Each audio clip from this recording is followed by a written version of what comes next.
le sol du Congo. Nous vous remercions vivement, Monsieur le Président, pour votre invitation. Nous sommes très heureux de découvrir votre pays et touchés par votre accueil si chaleureux.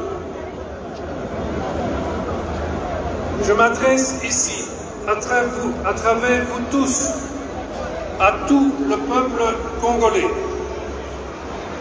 Je veux vous dire l'affection et l'amitié que je ressens en Belgique à votre égard.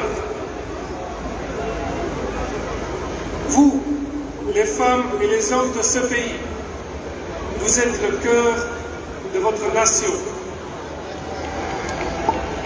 Face aux situations difficiles, votre dignité et votre courage forcent le respect. Nous vous saluons aussi, vous, les enfants et les jeunes, qui représentez l'immense majorité de la population. Avec votre dynamisme et votre créativité, fort de l'expérience et de la sagesse de vos anciens, vous êtes l'avenir du pays. La culture congolaise est riche par sa diversité et ses traditions héritières de son passé ancestral.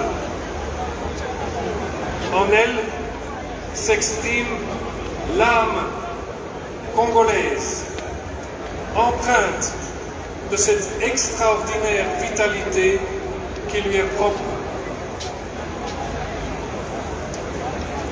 Monsieur le Président, il y a 62 ans, le Congo et la Belgique ont tourné une page essentielle de leur histoire commune. Depuis, votre pays a pris sa place, pleine et entière, dans le Conseil des Nations. Aujourd'hui, vous souhaitez écrire un nouveau chapitre dans nos relations et regarder vers l'avenir, encouragé par la formidable jeunesse du peuple congolais qui ne demande qu'à valoriser ses talents. Écrivons ce nouveau chapitre ensemble, sans oublier le passé, mais en l'assumant pleinement, afin de transmettre à la nouvelle génération une mémoire réfléchie et pacifiée de notre histoire commune. Bien que de nombreux Belges se soient investis sincèrement, aimant profondément le Congo et ses habitants, le régime colonial, comme tel, était basé sur l'exploitation et la domination. Ce régime était celui d'une relation inégale, en soi injustifiable, marquée par le paternalisme, les discriminations et le racisme.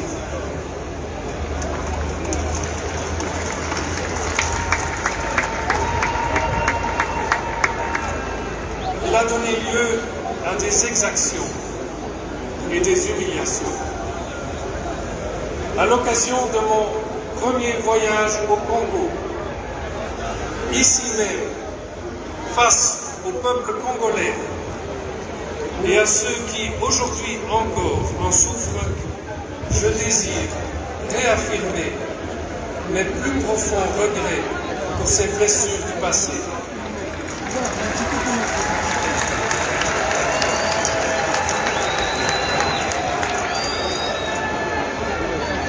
Sincère regret que j'avais exprimé dans la lettre que je vous ai adressée, Monsieur le Président, il y a 2 ans maintenant, pour le 60e anniversaire de l'indépendance. Monsieur le Président, vous et moi sommes trop jeunes pour avoir vécu le Congo d'avant son indépendance.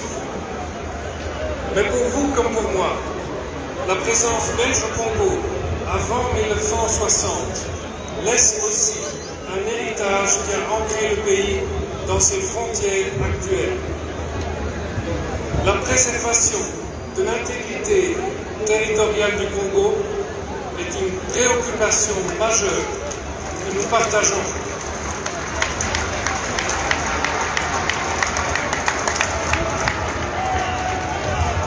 Avant même l'indépendance, le futur Premier ministre Lumumba prônait déjà le maintien de l'unité de la nation congolaise. Aujourd'hui, l'instabilité à l'est du pays, où règne trop souvent une violence inhumaine et l'impunité, demeure une grande source d'inquiétude pour nous tous. Cette situation ne peut plus durer. Il en va de notre responsabilité à tous d'y remédier.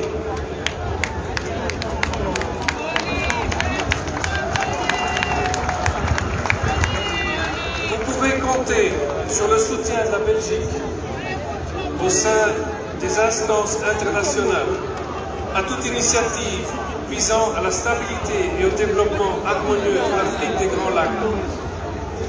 La reprise progressive de notre coopération militaire s'inscrit dans la même logique. Monsieur le Président, Mesdames et Messieurs, au-delà des relations d'État à État, nos deux peuples ont su tisser, grâce à une affinité toute particulière, des liens interpersonnels riches et variés qui nous aident aujourd'hui à construire ensemble l'avenir. Je rencontre régulièrement chez nous des Belges d'origine congolaise qui contribuent intensément à la vie sociale, économique et culturelle de la Belgique. Nous leur en sommes reconnaissants. Nous n'oublions pas non plus vos soldats qui ont combattu aux côtés des nôtres sur différents champs de bataille des deux guerres mondiales. Nous avons un devoir de mémoire à l'égard de leur sacrifice. J'ai tenu à le souligner ce matin en décorant le dernier ancien combattant congolais de 40-45.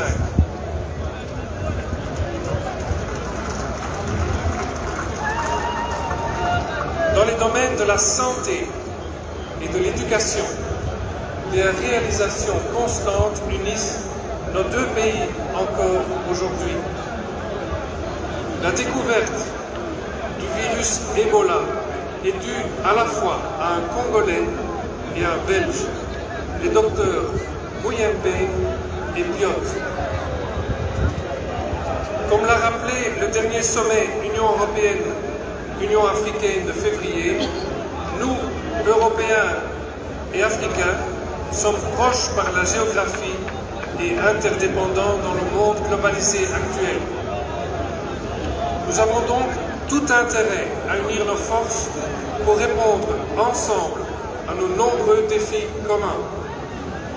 Cela requiert un grand sens de la collaboration, un vrai partenariat d'égal à égal et une créativité à la hauteur des défis actuels.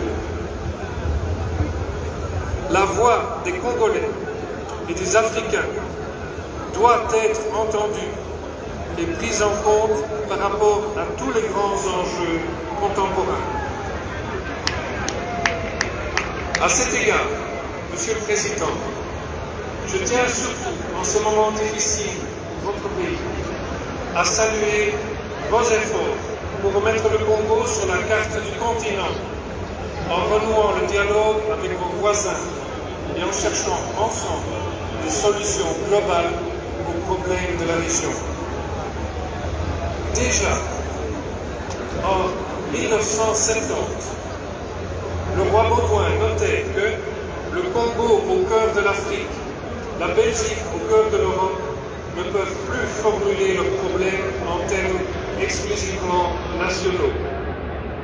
L'avenir des générations futures en Europe et en Afrique dépend en grande partie de notre capacité, dès aujourd'hui, à coopérer en ce sens avec lucidité et conviction. Au fil des décennies, la coopération entre nos deux pays a connu des hauts et des bas.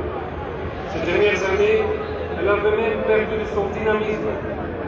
Il était temps de la faire revivre. Aujourd'hui, les bases d'un nouveau partenariat bilatéral sont posées. Le Congo reste ainsi notre partenaire le plus important en Afrique. Monsieur le Président,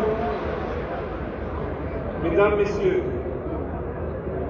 les prochains jours, la Reine et moi aurons la chance de nous déplacer à Lubumbashi et à Bukavu. Ici comme là, nous aurons l'occasion de visiter de nombreux projets portés par des femmes et des hommes de votre si vibrante société civile. Tant de Congolaises et de Congolais s'investissent sans compter, souvent de façon anonyme, au service de leur communauté et des plus fragiles d'entre eux. Aujourd'hui, nous voulons leur rendre hommage. Et saluons ici particulièrement le prix Nobel de la paix et prix international Roi Baudouin pour le développement, le docteur Denis Mukwege, pour l'action admirable qu'il mène avec courage et détermination. Par ce voyage, nous voulons souligner que la Belgique continue de soutenir toute initiative qui contribue au bien-être de votre pays et qui offre au peuple congolais un surcroît tellement nécessaire de bonne gouvernance, de prospérité, de santé, de sécurité et de justice. Notre engagement vis-à-vis de la RDC reste le même, celui d'un soutien ferme à la stabilisation et à la démocratisation du pays, ainsi qu'au respect des droits humains. Les opportunités de la République démocratique du Congo sont immenses. Ses atouts sont nombreux. Une biodiversité exceptionnelle, nos forêts primaires si importantes pour la captation du CO2, les ressources de votre sous-sol, un immense complexe fluvial capable d'alimenter ce qui pourrait devenir le plus grand réseau hydroélectrique du monde et ainsi permettre la production d'énergie propre pour toute la région. Ce sont votre énergie, votre dynamisme, votre travail à vous tous qui transformeront ces atouts en une valeur ajoutée au bénéfice du Congo. C'est avec confiance en l'avenir que nous formons les vœux les plus ardents à vous, Monsieur le Président, et à tout le peuple congolais. Le Congo a tellement à offrir au continent africain et au monde entier.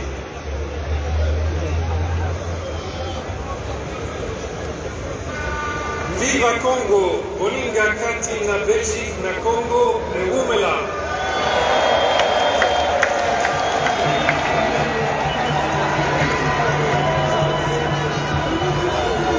Ici Congo, pour Afrique Kati ya Belgique na Congo, kuna Dumu.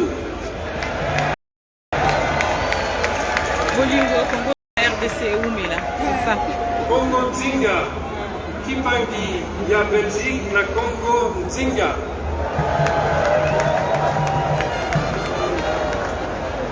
Butumbi, Buji, Congo.